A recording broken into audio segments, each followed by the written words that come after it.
আসসালামু আলাইকুম ওয়া রাহমাতুল্লাহি ওয়া বারাকাতুহু। আলহামদুলিল্লাহি রাব্বিল আলামিন ওয়াসসালাতু ওয়াসসালামু আলা সাইয়্যিদিল আম্বিয়াই ওয়াল মুরসালিন ওয়া আলা আলিহি ওয়া আসহাবিহি আজমাইন। সুপ্রিয় দর্শক শ্রোতা, শুরু হচ্ছে আপনাদের প্রিয় অনুষ্ঠান আলোকিত প্রতিদিন। যারা দেশে আছেন, প্রবাসে আছেন, যে যেখান থেকে এ মুহূর্তে এ অনুষ্ঠান দেখছেন, শুনছেন, সকলকে অনেক অনেক প্রীতি ও শুভেচ্ছা। আশা করছি ভালো আছেন, সুস্থ আছেন, নিরাপদে আছেন। প্রিয় দর্শক শ্রোতা, আজ আমরা একটি চমৎকার বিষয় নিয়ে আলোচনা করব। আর এই বিষয়টি নিয়ে আলোচনা করার জন্যে অতিথি হিসেবে আমাদের স্টুডিওতে উপস্থিত হয়েছেন একজন বিশিষ্ট ইসলামী চিন্তাবিদ। আজ আমাদের সাথে আছেন অতিথি হিসেবে ইসলামিক ফাউন্ডেশন বাংলাদেশের সম্মানিত গভর্নর, বিশিষ্ট ইসলামী ব্যক্তিত্ব, গণমাধ্যম ব্যক্তিত্ব ডক্টর মুফতি কাফিলউদ্দিন সরকার সালিহি। আসসালামু আলাইকুম রহমতুল্লাহি ওয়া বারাকাতুহু। ওয়ালাইকুম আসসালাম ওয়া রাহমাতুল্লাহি ওয়া বারাকাতুহু। মোহতারাম, কেমন আছেন? আলহামদুলিল্লাহ, দোয়া। আলহামদুলিল্লাহ। দর্শক, আজ আমরা যে বিষয়টি নিয়ে কথা বলবো সে বিষয়টি হচ্ছে ইসলামে নবী পরিবারের নারীদের অবদান। চমৎকার একটি বিষয়। আল্লাহ তাআলা সূরা আহজাবের 33 নং আয়াতে বলেছেন, হে নবী পরিবার, আল্লাহ তো কেবল চান তোমাদের থেকে অপবিত্রতা দূর করতে এবং তোমাদেরকে সম্পূর্ণরূপে পবিত্র করতে। সূরা আহজাবের 73 নং আয়াতে আল্লাহ তাআলা বলেছেন যে তারা বলল, আল্লাহর কাছে তুমি বিস্ময় বোধ করছো। হে পরিবারবর্গ, তোমাদের প্রতি আছে আল্লাহর অনুগ্রহ ও কল্যাণ। তিনি প্রশংসিত এবং সম্মানিত। নবী পরিবারের নারীদের মর্যাদা এ বিষয়ে সুনান নাসাই শরীফের 3939 নং হাদিসে আমরা দেখতে পাই যে নবীজি সাল্লাল্লাহু আলাইহি সাল্লাম অত্যন্ত স্নেহশীল, নারীদের প্রতি স্নেহশীল এবং তাদের অধিকার রক্ষায় সচেতন ছিলেন। নবীজি বলেছেন, পার্থিব বস্তুর মধ্যে স্ত্রী এবং সুগন্ধি আমার কাছে পছন্দনীয় করা হয়েছে এবং নামাজে রাখা হয়েছে আমার চোখের প্রশান্তি। সুবহানাল্লাহ। তিরমিজি শরীফের 3869 নং হাদিসে নবীজি সাল্লাল্লাহু আলাইহি ওয়াসাল্লাম বলেছেন, প্রকৃতপক্ষে ফাতিমা আমারই অংশ। যারা তাকে কষ্ট দেয় তা আমাকেও কষ্ট দেয়, যা তাকে ক্লান্ত করে তা আমাকেও ক্লান্ত করে। আমরা আজকের নবী পরিবারের নারী সদস্যদের ইসলামে যে অবদান রয়েছে তার কিছু চিত্র আজকের আমরা তুলে ধরার চেষ্টা করব। আসলে নবী পরিবারের নারীদের যে ইসলামের জন্য অবদান, সে অবদানের কথা আমরা আসলে বলে শেষ করতে পারবো না একটি ছোট্ট অনুষ্ঠানে। আমরা চেষ্টা করব মহাসাগর থেকে কিছু মুক্তা এনে আপনাদের সামনে উপস্থাপন করার। চলুন আমরা অতিথির কাছ থেকে এই বিষয়টি নিয়ে আলোচনা শুনছি। জি মোহতারাম। জি, ধন্যবাদ আপনাকে। অত্যন্ত সুন্দর একটি বিষয়, যেটা আগেও অন্য কেউ এভাবে চিন্তা করেনি, যেটা আপনার চিন্তা থেকে এসছে, যে নবী পরিবারের নারী সদস্যদের অবদান। এটা একটা গুরুত্বপূর্ণ লুকায়িত একটা বিষয়, যেটা মানুষ সাধারণত আলোচনা করে না। আমরা নবী করিম সাল্লাল্লাহু আলাইহি ওয়াসাল্লাম এবং তার সাহাবায়ে কেরাম যারা, তাদের নিয়ে কথা বলি, কিন্তু নবী করিম সাল্লাল্লাহু আলাইহি ওয়াসাল্লামের স্ত্রী, তার পরিবারের নারীদের কী অবদান, সে বিষয়টা কিন্তু আমাদের কাছে এখন অস্পষ্ট, অনেকখানি আমাদের আড়ালে লুকিয়ে আছে আর কি। আপনি জানেন, আমাদের প্রিয় নবী সাল্লাল্লাহু আলাইহি ওয়াসাল্লাম, তিনি যেমন আমাদের জীবনের চেয়ে অতি প্রিয়। আন-নবী আওলা বিল মুমিনিনা মিন আনফুসিহিম ওয়া আজওয়াজুহু উম্মাহাতুহুম। নবী স্ত্রীগণ হলেন আমাদের মা। অতএব উম্মাহাতুল মুমিনিন হিসাবে নবী স্ত্রীদের গুরুত্ব পবিত্র কোরআন বর্ণনা করেছে। আপনি সূরা আহজাব থেকে উল্লেখ করেছেন, ইন্নামা ইউরিদুল্লাহু লিইয়ুযহিবা আনকুমুর রিজসা আহলাল বাইত ওয়া ইতাহিরুকুম তাতহীরা। আল্লাহ তাআলা তাদেরকে মহাপবিত্র করার জন্যই তার সব কিছু আয়োজন করেছেন। এখন যে বিষয়টি, সেটা হলো যে নবী পরিবারের নারী সদস্য যারা, তারা প্রিয় নবী সাল্লাল্লাহু আলাইহি ওয়াসাল্লামের পরিবারের অন্তর্ভুক্ত হওয়ার পরে ইসলামে কী কী অবদান রেখেছেন, এই বিষয়টা যদি আমরা লক্ষ্য করি, তাহলে ধারাবাহিকভাবে নবী করিম সাল্লাল্লাহু আলাইহি ওয়াসাল্লামের যে 11 জন স্ত্রী, বিশেষ করে হযরতে আম্মাজান খাদিজাতুল কুবরা, হযরতে সাউদা, হযরতে আয়েশা, হযরতে জয়নাব বিনতে খুজাইমা, হযরতে উম্মে সালমা, হযরতে জয়নাব বিনতে জাহাশ, হযরতে জুয়াইরিয়া, সফিয়া, হযরতে হাফসা, হযরতে মাইমুনা, নবী করিম সাল্লাল্লাহু আলাইহি ওয়াসাল্লামের স্ত্রী উম্মে হাবিবা সহ তারা কিন্তু এক একজন এক বর্ণাঢ্য জীবনের অধিকারিণী ছিলেন। হযরতে আম্মাজান খাদিজাতুল কুবরা রাদিয়াল্লাহু তাআলা, তিনি ছিলেন অঢেল সম্পত্তির মালিক। আরবের পুরুষেরও এত সম্পদ ছিল না যতটুকু তিনি বংশ পরম্পরায় এই সম্পদ লাভ করেছিলেন। কিন্তু নবী করিম সাল্লাল্লাহু আলাইহি সাল্লামের আদর্শ তাকে অনুপ্রাণিত করেছে। বিশেষ করে তিনি এর আগে যাদেরকেই ব্যবসায় খাটিয়েছিলেন টাকা পয়সা দিয়ে, তারা কিন্তু খুব ন্যায্যভাবে তার অধিকার দেয়নি, বরং সেখানে হয়তো মিথ্যার আশ্রয় নিয়ে তারা তার অর্থকে লোপাট করেছে বেশি। কিন্তু প্রিয় নবী সাল্লাল্লাহু আলাইহি সাল্লামের আমানতদারি, তিনি আলামিন বিশ্বস্ত হিসাবে এই বিষয়টি যখন তার কাছে গেল, তখন তিনি পরীক্ষামূলকভাবে সিরিয়ায় ব্যবসার জন্য অর্থ দিয়েছিলেন এবং নবী করিম সাল্লাল্লাহু আলাইহি সাল্লামের সাথে তার যে গোলাম, তার যে দাস মাইসারা, তাকেও তিনি দিয়েছিলেন। কিন্তু এই অল্প সময়ে মক্কা থেকে আপনার সিরিয়ার যে ব্যবসায়ী অবস্থানটা, সেটা হলো নবী করিম সাল্লাল্লাহু আলাইহি ওয়াসাল্লাম খুব স্বল্প সময়ে সেই ব্যবসা সেরে ফিরেছিলেন। তো এই বিষয়টা হযরত আম্মাজান খাদিজাতুল কুবরাকে অবাক করে দিয়েছে। এর আগে তো বহুদিন লাগতো ব্যবসা থেকে ফিরে আসতে, কিন্তু এবার এত তাড়াতাড়ি আসা হলো। তখন মাইসারা তার বক্তব্যে বলছে যে এমন একজন ব্যক্তির সাথে গেলাম যে গোটা পথের মধ্যে আমাদের কখনো ছাতা মাথায় দিতে হয়নি, রৌদ্র তাপে আমাদের উপরে মেঘমালা ছায়া দিয়েছে এবং খুব তড়িৎ গতিতে কেমন করে যেন আমরা পথগুলো অতিক্রম করছি। সিরিয়ায় যখন আমরা ব্যবসা শুরু করলাম বা আমাদের মালামাল যখন রাখলাম, তখনই দেখা গেল যে কাস্টমার এত বেশি, অল্প সময়ে আমাদের বেচা কেনার কাজটা শেষ হয়ে গেল। আমরা যা নেওয়ার তাও নিলাম, যা দেওয়ার তাও দিয়েছি। ফিরে আসার ব্যাপারটাও খুব তাড়াতাড়ি আমরা এখানে ফিরেছি। তিনি অত্যন্ত আমানতদার এবং তার এই ব্যবসার মধ্যে কোনো রকম ত্রুটি নেই। হযরত আম্মাজান খাদিজাতুল কুবরার কাছে যখন তিনি নবী করিম সাল্লাল্লাহু আলাইহি ওয়াসাল্লাম মুদারিব, তার মানে তিনি যে ব্যবসায়ের একটা পক্ষ, আম্মাজান খাদিজাতুল কুবরাকে যখন সব বুঝাই দিলেন এবং তার লাভ এতটুকু এবং পথের খরচ এতটুকু, এটা দেখেই তিনি অবাক হয়েছেন যে এতদিনের ইতিহাস তো পাল্টি দিলেন একজন ব্যক্তি, সে আম্মাজান খাদিজা রাদিয়াল্লাহু তাআলা। তারপরেই তিনি নবী করিম সাল্লাল্লাহু আলাইহি ওয়াসাল্লামের প্রতি একটু অনুপ্রাণিত হন। তিনি তার প্রতি তার দুর্বলতার সৃষ্টি হয় যে আমার এই সম্পদ রক্ষা এবং আমানতদারির ক্ষেত্রে তার চেয়ে আর বিকল্প কোনো ব্যক্তি নেই। অতএব তিনি তাকে বিবাহের প্রস্তাব দিলেন এবং এক পর্যায়ে নবী করিম সাল্লাল্লাহু আলাইহি ওয়াসাল্লাম পারিবারিকভাবে তাদের এই বিবাহ অনুষ্ঠান হলো। এরপরে নবী করিম সাল্লাল্লাহু আলাইহি সাল্লাম আম্মাজান খাদিজাতুল কুবরাকে নিয়ে যখন সংসার শুরু করলেন, এই সংসার শুরু করা অবস্থায় আম্মাজান খাদিজাতুল কুবরা তার সমূহ অর্থ তিনি ইসলামে উৎসর্গ করেছিলেন। এটি কিন্তু অবদান হিসাবে যদি ইসলামের এই প্রাথমিক পর্যায়ে যে নারীদের মধ্যে যদিও সুমাইয়ার কথা আছে, তারপরও হযরতে আম্মাজান খাদিজাতুল কুবরা রাদিয়াল্লাহু তাআলা ঘরে থেকে ঘরের স্ত্রী হয়ে তার সম্পদ সবগুলো ইসলামের জন্য উজাড় করে দেয়া, এটা কিন্তু ওই সময়ে ইসলামের অভাবটাকে মোচন করেছে। তার মানে ইসলামের যে বিষয়গুলো ছিল সেই বিষয়গুলোকে সহজ করে দিয়েছে আম্মাজান খাদিজাতুল কুবরা রাদিয়াল্লাহু তাআলার অর্থ। এবং আপনি নিজেও জানেন যে নবী করিম সাল্লাল্লাহু আলাইহি ওয়াসাল্লামকে তিনি সর্বতোভাবে সহযোগিতা করেছেন। তার ওহী যখন আসতো সেখানেও তিনি হেরা পর্বতে তার জন্য খাবার নিয়ে যেতেন, আবার তিনি নবী করিম সাল্লাল্লাহু আলাইহি ওয়াসাল্লাম তার কাছে চলে আসতেন। পারিবারিকভাবে হযরতে আম্মাজান খাদিজাতুল কুবরা রাদিয়াল্লাহু তাআলার সাথে নবী করিম সাল্লাল্লাহু আলাইহি ওয়াসাল্লামের বয়সের কিছুটা তারতম্য হলো। হযরতে খাদিজাতুল কুবরার বয়স 40 বছর, নবীর বয়স 25 বছর। তো এই তারতম্যটি হওয়া সত্ত্বেও নবী করিম সাল্লাল্লাহু আলাইহি ওয়াসাল্লাম তাকে স্ত্রী হিসেবে এমনভাবে গ্রহণ করেছিলেন যে তার গর্ভেই কিন্তু নবী করিম সাল্লাল্লাহু আলাইহি ওয়াসাল্লামের সকল সন্তান, শুধু ইব্রাহিম যিনি মারিয়া কিপ্তিয়া দাসীর গর্ভে জন্ম নিয়েছেন।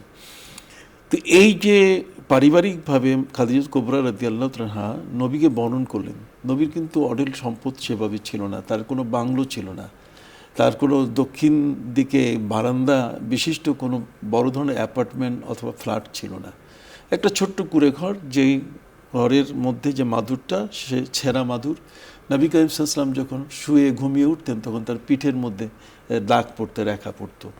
তো এই অবস্থাগুলোর উপর ভিত্তি করে আম্মাজান খাদিজাতুল কুবরা তিনি নবীজির সংসার করেছেন। আপনি নিজেও জানেন যে হযরতে খাদিজাতুল কুবরা রাদিয়াল্লাহু তাআলার এই অর্থ দিয়ে নবী করিম সাল্লাল্লাহু আলাইহি ওয়াসাল্লাম যেমন সিরিয়ার ব্যবসা করেছিলেন, পাশাপাশি ইসলামের যে প্রাথমিক যুদ্ধগুলো হয়, বিশেষ করে আপনি জানেন নবী করিম সাল্লাল্লাহু আলাইহি ওয়াসাল্লামের মক্কার যে 13টি বছরের শেষ পর্যন্ত, যতদিন পর্যন্ত আম্মাজান খাদিজাতুল কুবরা ইন্তেকাল করেনি ততদিন পর্যন্ত তার অর্থের শক্তিতেই কিন্তু ইসলাম এগিয়ে গেছে। বিভিন্ন যুদ্ধ এবং সেখানে সত্যকে প্রতিষ্ঠা করার জন্য সাহাবায়ে কেরামের যে প্রাণপণ চেষ্টা এবং নতুন করে যারা নবী করিম সাল্লাল্লাহু আলাইহি ওয়াসাল্লামের কাছে ইসলাম গ্রহণ করেছেন, এই নবমুসলিমদের সহযোগিতা করা, তাদের জন্য একটা নির্ভরযোগ্য অবস্থান তৈরি করা, এটা আম্মাজান খাদিজাতুল কুবরা রাদিয়াল্লাহু তাআলার অর্থ দিয়েই কিন্তু এটা হয়েছে। তো এক্ষেত্রে আমরা দেখতে পাচ্ছি, এক তো অর্থকে উজাড় করে দেওয়া, ইসলামের জন্য উৎসর্গিত করা, আরেকটা হলো যে এই অর্থ দিয়ে সেই সময়কালের নবমুসলিম যারা, তাদেরকে যেমন তাদের ভরণ পোষণের ব্যবস্থা, পাশাপাশি সেখানে ইসলামের যে সকল বিষয়ে অন্ততপক্ষে, যেমন নবী করিম সাল্লাল্লাহু আলাইহি ওয়াসাল্লামের একটা হেল্পফুল ফুজুল ছিল, আপনি জানেন যে যুব সংঘ, সেটা তো নবী করিম সাল্লাল্লাহু আলাইহি ওয়াসাল্লামের জীবদ্দশায়ও বিদ্যমান ছিল। তো এগুলোতে অর্থ ব্যয় করার যে সোর্সটা, সেটা হযরত আম্মাজান খাদিজাতুল কুবরা থেকে এসছে।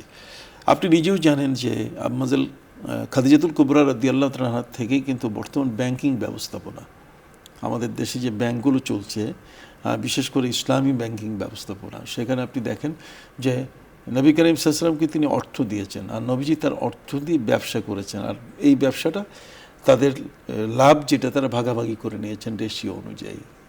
নবীজির ছিল শ্রম, আর আম্মাজান আয়েশার ছিল অর্থ, উনি ছিলেন রব্বুল মাল। তো সেই দিক থেকে আজকের কিন্তু ইসলামী ব্যাংকিং ব্যবস্থায় যে মোদারাবা, তার মানে লাভ লোকসানের ভিত্তিতে এই যে বেচা কেনা হতে পারে, এটা কিন্তু আম্মাজান খাদিজাতুল কুবরার ওই অর্থ দিয়েই কিন্তু পৃথিবীর মানুষ তার আলো দেখেছে। তো এই অবদানের কথা তো আজকের, যেহেতু আপনি নবী স্ত্রীদের, নবী পরিবারের কথা বলছেন, এটা তো ছোট করে বলতে গেলেও অনেক সময় প্রয়োজন। তা আমি আম্মাজান খাদিজা সম্বন্ধে এতটুকু কথা, যে তিনি খায়রু নিসাই দুনিয়া, খায়রু নিসাই উম্মতি আল খাদিজা। তো হযরত খাদিজাতুল কুবরা রাদিয়াল্লাহু তাআলা পৃথিবীর সর্বশ্রেষ্ঠ নারীদের মধ্যে একজন, এবং নবী বংশের মূল ভিত্তি হচ্ছে আম্মাজান খাদিজাতুল কুবরা রাদিয়াল্লাহু তাআলা। এরপরে নবী করিম সাল্লাল্লাহু আলাইহি ওয়াসাল্লাম তাকে এত ভালোবাসতেন যে উনি যখন হিজরতের পূর্বে ইন্তেকাল করলেন, তখন কিন্তু নবী করিম সাল্লাল্লাহু আলাইহি ওয়াসাল্লাম ওই বছরটাকে, চাচা খাজা আবু তালিব ওই বছর ইন্তেকাল করেন। স্ত্রীর প্রতি নবীর ভালোবাসা এত বড়, হযরতে আম্মাজান খাদিজা ইসলামের সহযোগিতার ক্ষেত্রে তার যে অবদানগুলো ছিল, তাতে তিনি ত্রুটি আদৌ করেন নাই, বরং তিনি ছিলেন নবী করিম সাল্লাল্লাহু আলাইহি ওয়াসাল্লামের আরেকজন ভেতরি পাহারাদার। বাইরের পাহারাদার তো আল্লাহ তাআলা নিজেও বলছেন আল্লাহু ইয়াসিমুকা মিনান নাস, কিন্তু ভেতরের দিক থেকে নবী করিম সাল্লাল্লাহু আলাইহি ওয়াসাল্লামের উপরে যত ধরনের নির্যাতন, এগুলোকে অত্যন্ত পক্ষে শান্তিপূর্ণ একটা অবস্থানে নিয়ে এসে নবীকে যে ওই ধরনের একটা বুঝ দেওয়া, যে আপনি মন খারাপ করবেন না। যেমন নবী করিম সাল্লাল্লাহু আলাইহি ওয়াসাল্লাম যখন হেরা পর্বত থেকে ফিরলেন, তখন তিনি থরথর করে কাঁপছিলেন। ইয়ারজেফু বাওয়াদিরুহু, নবীজির দেহ কলব থরথর করে কাঁপতেছিল। তিনি খাদিজাতুল কুবরাকে বলেন, খাদিজা লাকাদ খাশিতু আলা নাফসি, আমি আমার জীবনের উপরে ভয় শুরু হয়েছে, আমি বাঁচব কিনা। তখন মা খাদিজাতুল কুবরা বললেন যে কেন, কি হয়েছে আপনার? কাল্লা ওয়াল্লাহি মা ইউকজিক আল্লাহু আবাদা ইন্নাকা লা তাসিলুর রাহমা ওয়া তাহমিলুল কাল্লা ওয়া তুঈনু আলা নাওয়াইবিল হক। এই অবদানের কথা তুলে ধরছে হযরত আম্মাজান খাদিজাতুল কুবরা। তিনি বলে উঠলেন যে আপনার কিসের ভয়? আপনার কোনো ভয় নেই। কাল্লা মা ইউকজিক আল্লাহু আবাদা, আল্লাহ আপনাকে কখনো অপমানিত করবেন না, আপনি কারো কাছে লাঞ্ছিত হবেন না। কেননা ইন্নাকা লা তাসিলুর রাহমা, যে সমাজের মধ্যে মানুষ আত্মীয়তার সম্পর্ক বিচ্ছিন্ন করে রেখেছে, আর আপনি সেখানে পিতা পুত্র, সন্তান এবং তার প্যারেন্টস, তার মা বাবার সাথে সম্পর্ক, স্বামী স্ত্রীর মধ্যে বিচ্ছিন্নতা দূর করে তাদের মধ্যে ভালোবাসা, ঠিক অনুরূপভাবে ছোট শিশুদের প্রতি দয়া, নারী কন্যা সন্তানদের যাতে কেউ নিধন করতে না পারে, জীবন্ত কবর দিতে না পারে, সে বিষয়গুলো নিয়ে আপনি সমাজের মধ্যে একটা প্রতিরোধ ব্যবস্থা তৈরি করেছেন। আপনার এই যে অবদানটা, এটা তো আপনাকে কোনোদিন মানুষের কাছে ছোট করবে না, খাটো করবে না, বরং এই অবদানেই কিন্তু আপনি এগিয়ে যাবেন। কিন্তু এই অবদানের ভিতরে আরেকটা অবদান আম্মাজান খাদিজাতুল কুবরা নবীজি সাল্লাল্লাহু আলাইহি ওয়াসাল্লামকে ওই মুহূর্তে বুঝাতে সক্ষম হয়েছেন। স্ত্রী কেন, স্ত্রী কি সুন্দর, তাকে সুন্দর করে ফ্ল্যাট বাড়িতে আপনি রাখবেন, আর সুন্দর চেহারাটা পরীমণি হিসাবে, অর্থাৎ পরীর মতো একটা চেহারা আপনি দেখে তাকে আপনি রাখবেন, তা তো নয়। স্ত্রীর তো বিশাল দায়িত্ব আছে। হযরত আম্মাজান খাদিজাতুল কুবরা রাদিয়াল্লাহু তাআলা এই মুহূর্তে স্বামীকে কিভাবে সান্ত্বনা দিচ্ছেন, তিনি বলছেন কাল্লা মা ইউকজিক আল্লাহু আবাদা। এটা বুখারী শরীফের একেবারে চমৎকার একটি হাদিস। সে হাদিসের মধ্যে বলা হচ্ছে ইন্নাকা লা তাসিলুর রাহমা, আপনি আত্মীয়তার বন্ধনকে আপনি জড়িয়ে দেন। ওয়া তাহমিলুল কাল্লা, আপনি তো গরিবের বোঝা কাঁধে নিয়ে তার বাড়ি পর্যন্ত পৌঁছে দেন। ওয়া তুঈনু আলা নাওয়াইবিল হক, পড়োশি যারা আছে, আশপাশের যারা আছে, তারা যে যেখানে যত বড় ধরনের বিপদে পড়ুক না কেন, আপনি তার পাশে গিয়ে দাঁড়ান। আম্মাজান খাদিজাতুল কুবরা রাদিয়াল্লাহু তাআলা নবী করিম সাল্লাল্লাহু আলাইহি ওয়াসাল্লামকে এই যে সান্ত্বনাটা দিয়েছেন ওই মুহূর্তকালে, এটাও কিন্তু ইসলামের জন্য কম অবদান নয়। ইসলামের সহযোগিতায় আম্মাজান খাদিজাতুল কুবরার এই ভূমিকাটি ছিল অনেক বড়। এই জন্য আম্মাজান খাদিজাতুল কুবরা রাদিয়াল্লাহু তাআলা ইন্তেকালের পরে নবী করিম সাল্লাল্লাহু আলাইহি ওয়াসাল্লাম প্রতি বছর তার জন্য একটা খাসি জবাই করে ওই মৃত্যুর যে দিনটা, সেদিন তিনি তাকে স্মরণ করে ওই দিনের খাসির গোশতগুলো আম্মাজান খাদিজাতুল কুবরার বাপের বাড়িতে পাঠিয়ে দিতেন, যাতে তারা মনে করে যে নবীজি মুহাম্মদ সাল্লাল্লাহু আলাইহি ওয়াসাল্লাম তাকে ভুলেন নাই। এবং খুঁজতে তার কোনো বান্ধবীকে যদি পাওয়া যায়, হ্যাঁ, বান্ধবী পাওয়া গেলে তার কাছে সেটা দিয়ে অন্তপক্ষে স্মৃতিচারণ করতেন। এই যে আদর্শগুলো, এগুলো এখন আমাদের মাঝে চর্চা হয় না। আজকে নারীরা যদি এটা চর্চা করতো, তাহলে মনে হয় স্বামীর সাথে এত রাগারাগি করতো না, বরং স্বামীর দুঃখে তাকে সহযোগিতা করা, ভালো সুখে দুঃখে সব কিছুতে তাকে পরামর্শ দেওয়ার এই সুযোগ কিন্তু অনেক আছে। একটা সংসারকে জান্নাতের সংসার তৈরি করতে একজন নারী কিন্তু অনেক বড় ভূমিকা রাখতে পারে, এবং তার মধ্যে হযরত আম্মাজান খাদিজাতুল কুবরা রাদিয়াল্লাহু তাআলা এক নম্বর। এরপর আমি সংক্ষিপ্ত বলছি হযরত আম্মাজান সাউদার কথা। আপনি জানেন নবী করিম সাল্লাল্লাহু আলাইহি ওয়াসাল্লামের বহু বিবাহ নিয়ে কেউ প্রশ্ন তুলে আর কি, ধরো যে এত বিয়ের কি প্রয়োজন? না, এত বিয়ের প্রয়োজন না। এরা তো কেউ এমন এমন বয়সে তারা নবীর কাছে বিয়ে বসেছেন যে তারা ওই মুহূর্তে নবীর সংসার করার মতো যোগ্যতা তাদের ছিল না, বরং স্বামী পরিত্যক্তা হয়ে, তালাকপ্রাপ্ত হয়ে তাদের জীবনগুলো এমন একটা বিষণ্ণ অবস্থায় পড়ে গেছিল যে তাদের দেখার মতো কোনো লোক ছিল না। এখানে মুহতারাম একটি যোগ করতে চাই যে কাউকে 1 লাখ টাকা দিয়ে ঘর বাড়ি বানিয়ে দেওয়া যায়, কাউকে স্বাবলম্বী করা যায়, ব্যবসা বাণিজ্য দিয়ে তাকে প্রতিষ্ঠিত করা যায়, কিন্তু কাউকে বিবাহ করে স্ত্রীর মর্যাদা দিয়ে প্রতিষ্ঠিত করা এটা কিন্তু খুব সহজ বিষয় নয়। বলছিলাম সেটি, এই যে আপনি চমৎকার পয়েন্টটাকে আপনি স্পষ্ট করলেন।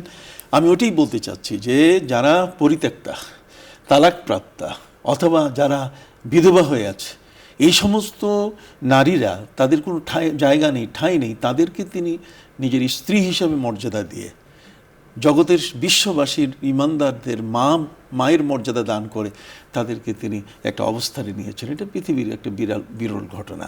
তো এই জন্য নবী করিম সাল্লাল্লাহু আলাইহি ওয়াসাল্লাম যে স্ত্রীদেরকে তিনি বিবাহ করেছিলেন, এটার পেছনে কিন্তু এই বিবাহটাও কিন্তু ইসলামের সহযোগিতা একটা বড় অবদান ছিল। আপনি জানেন উম্মে হাবিবা, যাকে রামালা বলা হয়, আবু সুফিয়ানের মেয়ে, নবী করিম সাল্লাল্লাহু আলাইহি ওয়াসাল্লামের সাথে তার যখন বিয়ে হয়, হিজরতের পরে বিয়ে হয়েছিল। আর এই বিয়ের পরে আবু সুফিয়ান কিন্তু একবার গিয়েছিলেন বিয়ের কাছে ওই উম্মে হাবিবার ঘরে, কিন্তু উম্মে হাবিবা নবী করিম সাল্লাল্লাহু আলাইহি ওয়াসাল্লামের বিছানায় তাকে বসতে দেন নাই। তো বাবা জিজ্ঞেস করছে যে আমি তো তোমার জন্মদাতা পিতা, তোমার ঘরে আমি আসলাম আর তুমি বিছানায় বসতে দিলে না। কয়ে দেখুন, আপনি তো শিরকের পাপের গন্ধে আপনার গোটা দেহটা পচে আছে, আর আমার প্রিয় স্বামী প্রিয় নবী সাল্লাল্লাহু আলাইহি ওয়াসাল্লাম যে বিছানায় তিনি অবস্থান করেন সেটা তো মহাপবিত্র, অতএব আমি সেখানে আপনাকে বসতে দিতে পারি না। এই উম্মে হাবিবা, আপনি দেখেন আবু সুফিয়ানের কন্যা হিসেবে নবী করিম সাল্লাল্লাহু আলাইহি ওয়াসাল্লাম যখন তাকে বিবাহ করলেন, এরপরে সুবিধা হয়েছে কি জানেন, যে মক্কার কাফিররা নবী করিম সাল্লাল্লাহু আলাইহি ওয়াসাল্লামের উপরে কখনো আবু সুফিয়ানকে উদ্বুদ্ধ করত যে মুহাম্মদ সাল্লাল্লাহু আলাইহি ওয়াসাল্লামের উপরে আপনি এখন কিছু করেন, তাকে একটু বাধা দেন। তখন আবু সুফিয়ান বলতো যে আমি কী করে বাধা দিব, সে তো আমার জামাই, তার ঘরে তো আমার মেয়ে। তার এই যে জামাই হওয়াটা, এটা কিন্তু আবু সুফিয়ানকে বাধা সৃষ্টি করেছে যে নবী করিম সাল্লাল্লাহু আলাইহি ওয়াসাল্লামের উপরে সে যেন কোনো রকম হাত না দেয়। এরকম খ্রিস্টান নারী, ইহুদি নারী, নবী করিম সাল্লাল্লাহু আলাইহি ওয়াসাল্লাম তাদেরকে বিবাহ করার পর, এই সাউদা বলেন বা অন্যান্য বলেন, তারা কিন্তু প্রকৃত অর্থে ওই ইহুদিদের কাছে যখন তাদের বন্ধুরা উত্তেজিত করতে তাদেরকে যে মুহাম্মদ সাল্লাল্লাহু আলাইহি ওয়াসাল্লামের বিরুদ্ধে লড়াই করুন, চলেন যায়, তখন তারা বলতো কী করে যাব, উনি তো আমাদের জামাই। এইভাবে আল্লাহ তাআলা কিন্তু ওই বৈবাহিক বন্ধনের মাধ্যমে ইসলামকে সংরক্ষণ করার, হেফাজত করার কিন্তু ব্যবস্থা করে দিয়েছেন। তো এটি কিন্তু একটা গভীরের বিষয় আর কি। আমি যে বিষয়টি বলতে চেয়েছিলাম যে নবী করিম সাল্লাল্লাহু আলাইহি ওয়াসাল্লাম আম্মাজান খাদিজাতুল কুবরার পরে তিনি বিয়ে করেছিলেন হযরতে সাউদাকে, তারও বয়স হয়েছিল। এরপরে হযরতে আম্মাজান আয়েশা রাদিয়াল্লাহু তাআলার সাথে তার সংসার, এবং আপনি জানেন আয়েশা রাদিয়াল্লাহু তাআলা তিনি কম বয়সে নবীর স্ত্রী হওয়ার সৌভাগ্য অর্জন করেছিলেন, তিনি একজন ভাগ্যবতী নারী। কিন্তু ইসলামে তার এত বড় অবদান, আল্লামা যাহাবী তার সম্পর্কে, আল্লামা সুয়ুতী তার সম্পর্কে বলেছেন যে পৃথিবীর সমস্ত নারী এবং পুরুষের জ্ঞানকে যদি এক পাল্লায় রাখা হয়, তার আয়েশা সিদ্দিকা রাদিয়াল্লাহু তাআলার জ্ঞানের পরিধি, তার পাল্লা ভারী হয়ে যাবে। তিনি এত বেশি ইসলামের চর্চা, আপনি জানেন নবী করিম সাল্লাল্লাহু আলাইহি ওয়াসাল্লামের অভ্যন্তরীণ যে বিষয়গুলো, ঘরের ভিতরে কি ঘটেছে, আম্মাজান আয়েশা রাদিয়াল্লাহু তাআলা পক্ষ থেকে যেগুলো এসছে, তিনি তো হাদিস বর্ণনা করেছেন 2210টা, 2210টি হাদিস বর্ণনা করেছেন। এবং তার এই হাদিস বর্ণনার মধ্যে হযরত ইমাম বুখারী এবং মুসলিম দুইজনে মিলে হাদিস বর্ণনা করেছেন 173টা। বুখারী শরীফে আসছে 54টা হাদিস, আর 69টি হাদিস এসছে আপনার মুসলিম শরীফে। তো হযরত আম্মাজান আয়েশা রাদিয়াল্লাহু তাআলা তিনি জ্ঞানের দিক থেকে, সাহিত্যের দিক থেকে এতই পরিপাটি ছিলেন যে নবী করিম সাল্লাল্লাহু আলাইহি ওয়াসাল্লামের পাশাপাশি তিনি তো হাফিজে কোরআন ছিলেন। হযরত আম্মাজান আয়েশা রাদিয়াল্লাহু তাআলা নবী করিম সাল্লাল্লাহু আলাইহি ওয়াসাল্লামের স্ত্রী হিসেবে তিনি যুদ্ধের ময়দানেও গিয়েছেন। আপনি জানেন তাকে বলা হয় আউয়াল বারাকা। তিনি হলেন এমন একজন নারী যার মাধ্যমে কিন্তু আমরা তৈয়ম্মম পেয়েছি। এই যে তৈয়ম্মম যেটা আমরা উযুর বিকল্প হিসেবে পেয়েছি, এই আম্মাজান আয়েশা রাদিয়াল্লাহু তাআলা তার মাধ্যমে কিন্তু আমরা এশার নামাজ পেয়েছি। তো এই সব বিষয়গুলোতে কিন্তু আম্মাজান আয়েশা জ্ঞানের বিচরণ ক্ষেত্রে তিনি হলেন কিন্তু এমন একজন মহিয়সী নারী। তিনি কিন্তু তার জ্ঞান জগতের মধ্যে ইসলামের যে মূল বিষয়গুলো, তার প্রচার এবং প্রসারটা, নবী করিম সাল্লাল্লাহু আলাইহি ওয়াসাল্লামের ইন্তেকালের পরে তিনি 50 বছরের একটা দীর্ঘ সময় পেয়েছিলেন পৃথিবীতে থাকার। এবং এই সময়টাতে তিনি বসে থাকেননি, প্রায় 100 জনের উপরে সাহাবায়ে কেরাম তার ছাত্র ছিলেন। এবং বিশেষ করে তাবেইন যারা, তারা প্রত্যেকেই কিন্তু পর্যায়ক্রমে হযরত আম্মাজান আয়েশা রাদিয়াল্লাহু তাআলা থেকে হাদিস বর্ণনা করেছেন। তাহলে আমরা দেখেছি যে জঙ্গে জামাল, জঙ্গে সিফফিন, আপনি জানেন সেখানে আম্মাজান আয়েশা রাদিয়াল্লাহু তাআলার একটু কিন্তু ভূমিকা ছিল। কিন্তু জ্ঞান বিতরণের ক্ষেত্রে নবী করিম সাল্লাল্লাহু আলাইহি ওয়াসাল্লামের হাদিসগুলোকে পৃথিবীর মানুষের কাছে পৌঁছানোর ব্যাপারে, বিশেষ করে অভ্যন্তরীণ যে আমলগুলো, কাজগুলো আম্মাজান আয়েশা যেভাবে তিনি ব্যক্ত করেছেন, সেটা কিন্তু অন্য স্ত্রীদের কাছ থেকে সেভাবে আসেনি। 2210টা হাদিস, আমি আগেই বলেছি যে ইমাম বুখারী মুসলিম মুত্তাফাক আলাইহির হাদিসের সংখ্যা হলো 173টা। তাহলে ইমাম বুখারী মুসলিম যেখানে হাদিস তার থেকে বর্ণনা করছে, এবং সেটা এতই পারিবারিক নিবিড় বন্ধনের হাদিসগুলো সেখানে আছে যে এই হাদিসগুলো না পড়লে নবী করিম সাল্লাল্লাহু আলাইহি ওয়াসাল্লামের পারিবারিক বিষয়টা আমরা কখনো জানতে পারতাম না। তা জানার বিষয়গুলোই কিন্তু সবচেয়ে স্পষ্ট এসছে হযরতে আম্মাজান আয়েশা রাদিয়াল্লাহু তাআলার কাছ থেকে। নবী করিম সাল্লাল্লাহু আলাইহি সাল্লাম তাকে প্রচণ্ড ভালোবেসেছেন। এবং আপনি জানেন যে ছোট বয়সে তাকে বিয়ে করার কারণে নবী করিম সাল্লাল্লাহু আলাইহি ওয়াসাল্লাম তার খেলাধুলারও কিন্তু ব্যবস্থা করে দিয়েছিলেন, যাতে স্ত্রী হিসেবে তার মন খারাপ না হয়।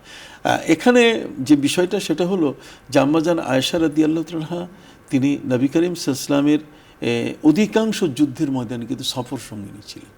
আপনি জানেন, আমরা নিজেও জানি যে আমাদের যে শবে বরাতের একটা বিষয় আছে, সেখানে কিন্তু নবী করিম সাল্লাল্লাহু আলাইহি ওয়াসাল্লামের সেদিন ছিল আম্মাজান আয়েশার কাছে থাকার পালা। কিন্তু সেখানে তিনি তাকে খুঁজে কোথাও না পেলেন কোথায়? ফাইজাহু বিল বাকি, তার মানে বাকি গারকাত, জান্নাতুল বাকি কবরস্থানে পেলেন। তো এখানে যাওয়ার পর নবীজি দোয়া করতেছেন সেখানে। তো যদিও তার বয়সটা ছিল কম, কোমলমতি, কিন্তু তারপরও নবীর প্রতি তার অগাধ ভালোবাসা ছিল। এই আম্মাজান আয়েশা রাদিয়াল্লাহু তাআলার উপরে অপবাদ দিয়েছিল আব্দুল্লাহ ইবনে উবাই ইবনে সলুল, যে সফওয়ান ইবনে মুআত্তাল এক যুবকের সাথে তাকে পাওয়া গেছে। আপনি জানেন নবী করিম সাল্লাল্লাহু আলাইহি ওয়াসাল্লাম যখন যুদ্ধ থেকে ফিরছিলেন, এই যুদ্ধ থেকে ফেরার সময় একখানে তাঁবু তিনি গেড়েছিলেন, আর সেখানে আম্মাজান আয়েশা তার প্রয়োজনের কাজ সারার জন্য গিয়েছিলেন। এদিকে ফজরের সময় হয়েছে, নবীজি সবাইকে বলছেন চলো মদিনা যাই। যারা পালকিবাহী তারাও পালকি নিয়ে মদিনায় চলে গেছে, কিন্তু মা আয়েশা যে ছিলেন না সেই পালকিতে, তারা কিন্তু বুঝতে পারেননি। আম্মাজান আয়েশা রাদিয়াল্লাহু তাআলা তিনি চাদর মুড়ি দিয়ে, তখন পর্দার আয়াত নাজিল হয়েছে, তিনি বালুর উপরে শোয়া ছিলেন। সফওয়ান ইবনে মুআত্তাল যখন পিছে সবগুলো খুঁজে মদিনায় আসতেছিলেন, তখন তিনি দেখলেন যে বালুর উপরে শুয়ে থাকা একজন নারী। তিনি আগের থেকেই তাকে চিনতেন, যে বুঝতে পারছেন যে আম্মাজান আয়েশা হবে। তিনি হাইয়া আলা কাল্লা পড়লেন, লা হাওলা ওয়ালা কুওয়াতা ইল্লা বিল্লাহ। তিনি ইস্তিরজা করলেন, ইন্না লিল্লাহি ওয়া ইন্না ইলাইহি রাজিউন। খুব বড় জোরে করে বলার পর আম্মাজান আয়েশার চোখ খুলে গেল। তখন তিনি বললেন যে আপনি উটের পিঠে উঠেন, আর উটের লাগাম ধরে আমি মদিনায় নবীর কাছে আমানতের সাথে পৌঁছে দেব। কিন্তু এটা আব্দুল্লাহ ইবনে উবাই ইবনে সলুল তার বাড়ির পাশে দিয়ে রাস্তা থাকার কারণে সে দেখে প্রোপাগান্ডা শুরু করলো যে আয়েশার চরিত্র নষ্ট, এবং সফওয়ান ইবনে মুআত্তালের সাথে পাওয়া গেছে। আপনি জানেন এটা বড় একটা ঘটনা, যে ঘটনাকে কেন্দ্র করে হযরতে হাসান বিন সাবিত রাদিয়াল্লাহু তাআলা নবীজিকে বলছেন যে আপনি আয়েশাকে তালাক দেন। কিন্তু হযরতে ওমর বলছেন না, আয়েশাকে তালাক দিলে আবু বকরের পরিবারের অস্তিত্ব বিলীন হয়ে যাবে, কারণ আবু বকর তো বেঁচে আছে, এই কন্যা আপনার খেদমতে দিয়ে আপনার ভালোবাসাকে সে ধারণ করেছে। কিয়ামতের ময়দানে আর কিছু না হোক সে বলতে পারবে যে আমার একটি কন্যা আয়েশাকে নবীর খাদেমা হিসেবে আমি দিয়েছি। অতএব এটা হয় না। তারপর আপনি যেখানে 1 মাস তিনি নবী করিম সাল্লাল্লাহু আলাইহি ওয়াসাল্লাম আম্মাজান আয়েশাকে বাবার বাড়িতে রেখেছিলেন আর কি। নবী করিম সাল্লাল্লাহু আলাইহি ওয়াসাল্লাম 1 মাস পরে যখন তার আয়াত নাজিল হলো ওয়াল্লাযিনা জাউ বিল উসবাহ, তার মানে তার পবিত্রতার ব্যাপারে, তখন নবী করিম সাল্লাল্লাহু আলাইহি ওয়াসাল্লাম তার কাছে যখন গেলেন আনার জন্য, তখন তিনি বলছেন আমি যাব না। কয় কেন? কয় আপনি আমাকে 1 মাস ফেলে রেখেছেন, মানে 1 কোটি বছর ফেলে রেখেছেন, আপনাকে 1 সেকেন্ডের জন্য না দেখলে আমি থাকতে পারি না। সে আম্মাজান আয়েশার সেদিন হযরত উমরে ফারুকের সুপারিশের কারণে আম্মাজান আয়েশা নবীজি সাল্লাল্লাহু আলাইহি ওয়াসাল্লামের রওজার পাশে আবু বকর সিদ্দিক, তারপর যে ওমরের জায়গাটা হযরত আম্মাজান আয়েশার জায়গা ছিল। ওয়াল্লাহি লা উয়াসসিরান্নাহু আলাইয়া, খোদার কসম আমি উমরকে আমার কবরের জায়গাটা দিয়ে দিলাম। আমার ইচ্ছা ছিল নবীর পাশে আমার বাবা থাকবেন আর বাবার পাশে আমি থাকব, কিন্তু সেখানে ওই দিন ওনার সুপারিশটা আজও আমার মনে পড়ছে। তো এই যে কতগুলো বিষয়, যা হোক আম্মাজান আয়েশা রাদিয়াল্লাহু তাআলার তার জীবনের যে জ্ঞানের ক্ষেত্রে যে অবদানটা, সেটা কিন্তু অনেক বড়। পৃথিবীর মধ্যে অসংখ্য গণিত মানুষ তার এই জ্ঞান দ্বারা এখনও উপকৃত হচ্ছে। নবী করিম সাল্লাল্লাহু আলাইহি সাল্লামের তার পারিবারিক যে অভ্যন্তরীণ বিষয়গুলো, সবগুলো কিন্তু হযরত আম্মাজান আয়েশার কাছ থেকে অধিকাংশ এসেছে। এমনকি মেরাজের হাদিস পর্যন্ত কিন্তু এখান থেকে আসছে। তো এই বিষয়গুলো পাশাপাশি আপনি জানেন নবী করিম সাল্লাল্লাহু আলাইহি সাল্লামের স্ত্রীদের মধ্যে হযরত মাইমুনা, যাকে নবী করিম সাল্লাল্লাহু আলাইহি সাল্লাম হজের সময় বিয়ে করেছিলেন সরব এলাকায়। আপনি নিজেও জানেন যে মক্কা থেকে মসজিদে আয়েশা 7.5 কিলোমিটার, আর তার 3 কিলোমিটার পরেই হচ্ছে নাওয়ারি এলাকা, সেখানে সরফ। এই রাস্তার পাশেই ছোট্ট একটা কবরস্থানে হযরতে মাইমুনা রাদিয়াল্লাহু তাআলা শুয়ে আছেন, যাকে নবী করিম সাল্লাল্লাহু আলাইহি সাল্লাম তিনি বিয়ে করেছিলেন আপনার হজের সময়। আর যখন তার সাথে বাসর হচ্ছিল, তখন সাহাবায়ে কেরাম খাবার থালায় গল্পে ছিলেন। তখন আল্লাহ তাআলা বলছেন যে ফাইজা তুইমতুম ফান্তাশিরু, খাওয়া যখন হয়ে গেছে তখন বর কনেকে তাদের ঘরে যাওয়ার সুযোগ দাও, তাদের মধ্যে ভালোবাসা সৃষ্টি করার সুযোগ দাও, তোমরা খাইছো এখন যার যার বাড়িতে চলে যাও।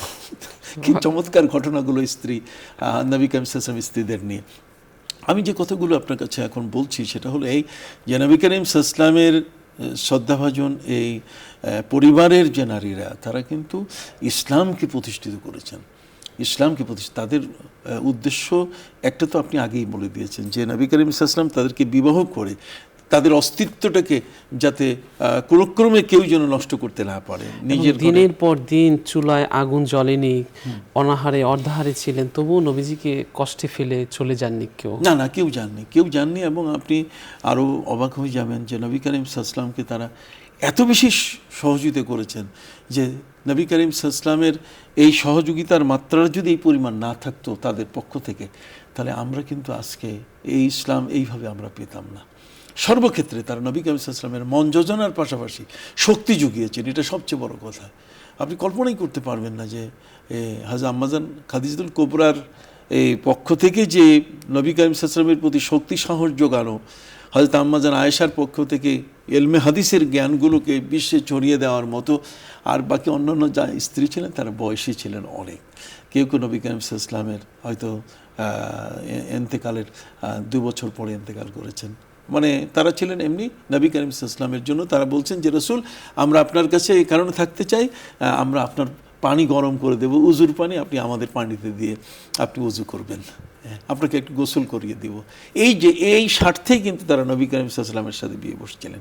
তার মধ্যে হযরত জায়নাব বিনতে জাহাশ, আপনি জানেন তার ঘটনা, যে পবিত্র কোরআন মজিদে হযরত জায়েদ সম্পর্কে এসছে, ফালাম্মা কাদা যায়েদুন ওয়াতারা এসছে আয়াতের মধ্যে। এই জায়েদ নবী করিম সাল্লাল্লাহু আলাইহি ওয়াসাল্লামের পোষ্যপুত্র ছিলেন। তো অনেকেই এটা নিয়ে বাজে কথা বলে, কিন্তু তা নয়। পোষ্যপুত্র তো আপন পুত্র না, অতএব তার স্ত্রীকে বিবাহ করা এটা তো অসঙ্গতি, অথবা এটা ইসলামে এটা অন্যায় কিছু নয়। তো সেখানে জয়নাব বিনতে জাহাশ রাদিয়াল্লাহু তাআলা আনহার অনেক বিষয় এমন আছে। আপনি জানেন নবী করিম সাল্লাল্লাহু আলাইহি ওয়াসাল্লামের যে মধুপান করার ঘটনা, সেখানে কিন্তু ইয়া আইয়ুহান নাবিয়্যু লিমা তুহাররিমু মা আহাল্লাল্লাহু লাক তাবতাগি মারদাত আজওয়াজিক, এখানে যে কথাটি এসছে সেখানেও কিন্তু হযরতে আম্মাজান জয়নাব বিনতে জাহাশ তিনি স্ত্রীদের সাথে একত্রিত হয়ে তারা একসাথে বললেন যে নবী করিম সাল্লাল্লাহু আলাইহি ওয়াসাল্লাম আমাদের ঘরে যখন আসবেন, তা আমরাও সময় মতো প্রতিটা আয়েশা, হযরতে উম্মে সালমা যেমন অনেক সময় পান, তো হযরতে আয়েশা এবং হযরতে জয়নাব বিনতে জাহাশ তারা বলছেন আমরাও তো এরকম সময় পাই। মানে স্ত্রীদের যে নবীকে পাওয়ার যে একটা আকাঙ্ক্ষা, এটা কিন্তু কোনো অংশে কম ছিল না। শেষ পর্যন্ত তারা বললেন যে আমরা তাহলে একজোট হয়ে নবীকে বলি, যখনই আমাদের ঘরে আসবেন আমরা বলবো ইয়া রাসূলুল্লাহ ইন্নী আফু মিন ফামিকা রিহাল মাগাফির, নবী আপনার মুখ থেকে মাগাফিরের গন্ধ আসছে। তো আস্তে আস্তে নবী তাহলে ছেড়ে দিয়ে দিবেন। তখন নবী করিম সাল্লাল্লাহু আলাইহি ওয়াসাল্লাম বলে দিয়ে দিলেন, শোনো আমি তো মাগাফির খাইনি, আমি বুঝতে পারছি তোমরা ওই উম্মে সালমার ঘরে আমি একটু মধুপান করি, যে কারণে তোমরা বোধহয় সময়টাকে আরেকটু কাটল করে তোমাদের দেওয়ার জন্য তোমাদের এই আবেদন। ঠিক আছে, তাহলে মধুপান করবো না। সাথে সাথে আল্লাহ তাআলা বলেন, না না না, স্ত্রীর সন্তুষ্টির জন্য মধুর মতো একটা মানুষের জীবনের একটা ঔষধের মতো একটা এমন পানীয় জিনিস, এটা আপনি বাদ দিবেন, এটা হতে পারে না। হ্যাঁ, কাদ ফরাদাল্লাহু আন তাহিল্লাতা আইমানিকুম, কাজে আপনার সেই কসম আপনি ভাঙেন। তো এইসব বিষয় এর মধ্যে নবী করিম সাল্লাল্লাহু আলাইহি ওয়াসাল্লামের আরেকজন স্ত্রী আপনি জানেন, হযরত উম্মে সালমা। উম্মে সালমা তিনি ছিলেন খুবই বুদ্ধিমতী এবং অত্যন্ত পারঙ্গম একজন নবীর স্ত্রী আর কি। আপনি জানেন নবী করিম সাল্লাল্লাহু আলাইহি ওয়াসাল্লামের আহলে বাইতের অন্তর্ভুক্ত হওয়ার জন্য তিনি কিন্তু চাদরের ভিতরে মাথা ঢুকিয়ে দিয়েছিলেন। নবী করিম সাল্লাল্লাহু আলাইহি ওয়াসাল্লাম যখন তার হযরতে ফাতেমাকে ডাইনে রেখে হযরতে হাসানকে বামে পায়ে, হুসাইনকে ডান পায়ের উপরে, আর হযরতে ফাতেমাকে তিনি ডান পাশে দাঁড় করাইয়া, হযরত আলীকে পিছনে দাঁড় করাইয়া যখন তিনি পাক পাঞ্জেতান হিসাবে মাথার উপর চাদর দিচ্ছিলেন, ওই চাদরের ভিতরে কিন্তু উম্মে সালমা রাদিয়াল্লাহু তাআলা আনহা তার স্ত্রী ঢুকে পড়েছিল।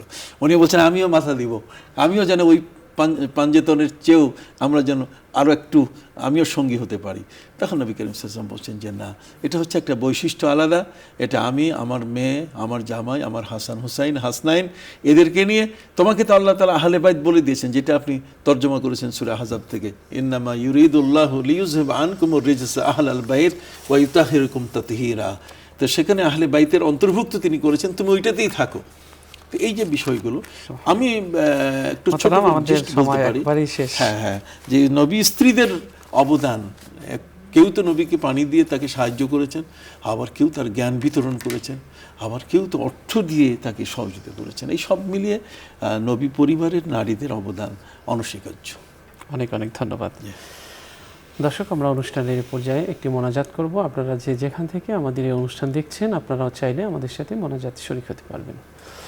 আল্লাহুম্মা সাল্লি আলা সাইয়্যিদিনা ওয়া নাবিয়িনা ওয়া শাফিয়িনা ওয়া হাবিবিনা ওয়া মাওলানা মুহাম্মদ সাল্লাল্লাহু আলাইহি ওয়া আলা আলিহি ওয়া আসহাবিহি ওয়া বারাকা ওয়া সাল্লাম। আলহামদুলিল্লাহ, আলহামদুলিল্লাহি রাব্বিল আলামিন, والصلاة والسلام على سيد الأنبياء والمرسلين وعلى آله وأصحابه أجمعين। রব্বুল আলামিন, আপনার শাহী দরবারে গুনার বোঝা নিয়ে হাত পেতেছি। আপনি আমাদের জিন্দিগির সমস্ত গুনাহ খাতা মাফ করে দিন। রব্বুল আলামিন, আপনি হাকিম, মহাজ্ঞানী, সমস্ত প্রশংসা আপনার জন্যে। রব্বুল আলামিন, আমরা ভুল করেছি, বুঝতে পারিনি, জেনে না জেনে শয়তানের ধোকায় পড়ে, নফসের তাড়নায় পড়ে অনেক গুনাহ করে ফেলেছি। এই গুনার বোঝা আর বইতে পারি না। এত বেশি গুনাহ করেছি, মনে হয় গুনার স্তূপের নিচে চাপা পড়ে আছি। এত বেশি গুনাহ করেছি, মনে হয় গুনার মহাসাগরে পড়ে হাবুডুবু খাচ্ছি। মহিমাময় প্রতিপালক, তোমার কাছে ফরিয়াদ, তুমি আমাদের জীবনের সমস্ত গুনার ময়লা আবর্জনা একটু রহমতের পানি দিয়ে ধুয়ে তুমি পরিষ্কার করে দাও গো আল্লাহ। রব্বুল আলামিন, এত বেশি গুনাহ করেছি, এই গুনার বোঝা নিয়ে তোমার দুয়ারে দাঁড়িয়ে থাকতে থাকতে যদি পায়ের নিচে ফোসকা পড়ে যায়, তোমার কাছে হাত তুলে রাখতে রাখতে যদি হাত অবশ হয়ে যায়, গুনার জন্যে কাঁদতে কাঁদতে যদি চোখ থেকে পানি ঝরতে ঝরতে চোখ গর্ত থেকে বেরিয়ে যায়, কান্নাকাটি করতে করতে যদি বাক শক্তি যদি রুদ্ধ হয়ে যায়, রব্বুল আলামিন, তখনও যদি তুমি মাফ না করো, তাহলে করার কিছুই থাকবে না, কারণ আমরা সীমা লঙ্ঘন করে ফেলেছি গো আল্লাহ। তাই তোমার দরজায় আমরা দাঁড়িয়ে আছি, তুমি আমাদের দিকে একটু রহমতের দৃষ্টি ফেরাও, তুমি আমাদের জীবনের সমস্ত গুনাহ খাতা মাফ করে দাও, জান্নাতে একটু জায়গা করে দাও, জাহান্নাম আমাদের জন্য তুমি হারাম করে দাও। রব্বুল আলামিন, তুমি পাহাড়ের মালিক, রব্বুল আলামিন আকাশের মালিক, রিজিকের মালিক, মরুভূমির মালিক, সাগরের মালিক, মহাসাগরের মালিক। তোমার ভান্ডার তো কখনো শূন্য হয় না। তুমি তো কোনো কৃতিত্ব জাহির করার জন্য রিজিক দাও না, কোনো নেয়ামত তো মূল্যের বিনিময়ে বিক্রি করো না। তাই তোমার কাছে ফরিয়াদ, আমাদের যার যা অভাব আছে, আমাদের জীবনের সমস্ত অভাব তুমি পূরণ করে দাও গো আল্লাহ। আমিন। তুমি মানুষের চোখে আমাদের বড় করে দাও, আর নিজেদের চোখে আমাদেরকে তুমি ছোট করে দাও। তুমি আমাদেরকে কান্নাওয়ালা দুটো চোখ দান করো, শুকরগুজার বান্দা হিসেবে কবুল করো। রব্বুল আলামিন, তোমার কাছে ফরিয়াদ, নামাজ রোজা সহ সকল জিন্দিগি বন্দিগি কবুল আর মঞ্জুর করে নাও। রব্বুল আলামিন, তোমার দরবার থেকে আমাদের এই দোয়া তুমি ফেরত দিও না। রব্বুল আলামিন, অনেকে অসুস্থ হয়ে পড়ে আছে বিছানায়, আল্লাহ সকল অসুস্থদেরকে তুমি সুস্থ করে দাও। রব্বুল আলামিন, তোমার কাছে ফরিয়াদ, আল্লাহ তুমি আমাদের সকলকে, আল্লাহ তুমি গুনাহমুক্ত জীবন যাপন করার তৌফিক দান করো। রব্বুল আলামিন, তোমার কাছে ফরিয়াদ, নেক আমল দিয়ে আমাদের জীবন তুমি রব্বুল আলামিন নেক দিয়ে আমাদের আমলনামা তুমি পরিপূর্ণ করে দাও। আল্লাহ হারাম থেকে বেঁচে থাকার তৌফিক দান করো। আল্লাহ নিষিদ্ধ কাজ থেকে আমাদেরকে বেঁচে থাকার তৌফিক দান করো। রব্বুল আলামিন, তোমার দরজা যদি আমাদের জন্য বন্ধ করে দাও, আমরা কার কাছে যাব? দয়া করে তোমার দরজা থেকে আমাদেরকে তাড়িয়ে দিও না। আমরা জানি সমস্ত দরজা বন্ধ হয়ে গেলেও তোমার দরজা কখনো বন্ধ হয় না। তোমার দরজায় কখনো কোনো প্রহরী থাকে না। তোমার দরজা নিরাশার দরজা নয়। তোমার দরজায় এসে শূন্য হাতে কেউ ফেরত যায় না। তাই তোমার কাছে ফরিয়াদ, তুমি আমাদের আসমান জমিনের বরকতের দরজাগুলো আমাদের জন্য তুমি খুলে দাও। তোমার দরজা থেকে আমাদেরকে তুমি তাড়িয়ে দিও না। রব্বুল আলামিন, রিজিকের অভাব দূর করে দাও, পেরেশানি দূর করে দাও। ব্যবসা বাণিজ্য যারা করে, ব্যবসা বাণিজ্যে বরকত দাও। রব্বুল আলামিন, যারা মিথ্যা মামলা মকদ্দমায় আছে, মিথ্যা মামলা মকদ্দমা থেকে তাদেরকে তুমি আল্লাহ খালাসি দান করো। রব্বুল আলামিন, যারা অসুস্থ আছে সুস্থতা দান করো। যারা নিঃসন্তানী আছে তাদেরকে সন্তান দান করো। যাদেরকে সন্তান দিয়েছো মা বাবার আনুগত্যশীল বানায় দাও। রব্বুল আলামিন, সন্তানদের সাথে পিতা মাতার সম্পর্ক ভালো করে দাও। রব্বুল আলামিন, এই অনুষ্ঠানের পৃষ্ঠপোষক বসুন্ধরা গ্রুপের চেয়ারম্যান, আল্লাহ তাকে কবুল আর মঞ্জুর করে নাও। আল্লাহ সকল ডিসিশন মেকারদেরকে তুমি আল্লাহ সুস্থ রাখো, ভালো রাখো, কবুল আর মঞ্জুর করে নাও। সুবহান রাব্বিকা রব্বিল ইজ্জাতি আম্মা ইয়াসিফুন ওয়া সালামুন আলাল মুরসালিন ওয়ালহামদুলিল্লাহি রাব্বিল আলামিন। দর্শক, আমরা আজ এখানেই শেষ করছি। আল্লাহ হাফেজ। আসসালামু আলাইকুম ওয়া রাহমাতুল্লাহি ওয়া বারাকাতুহু।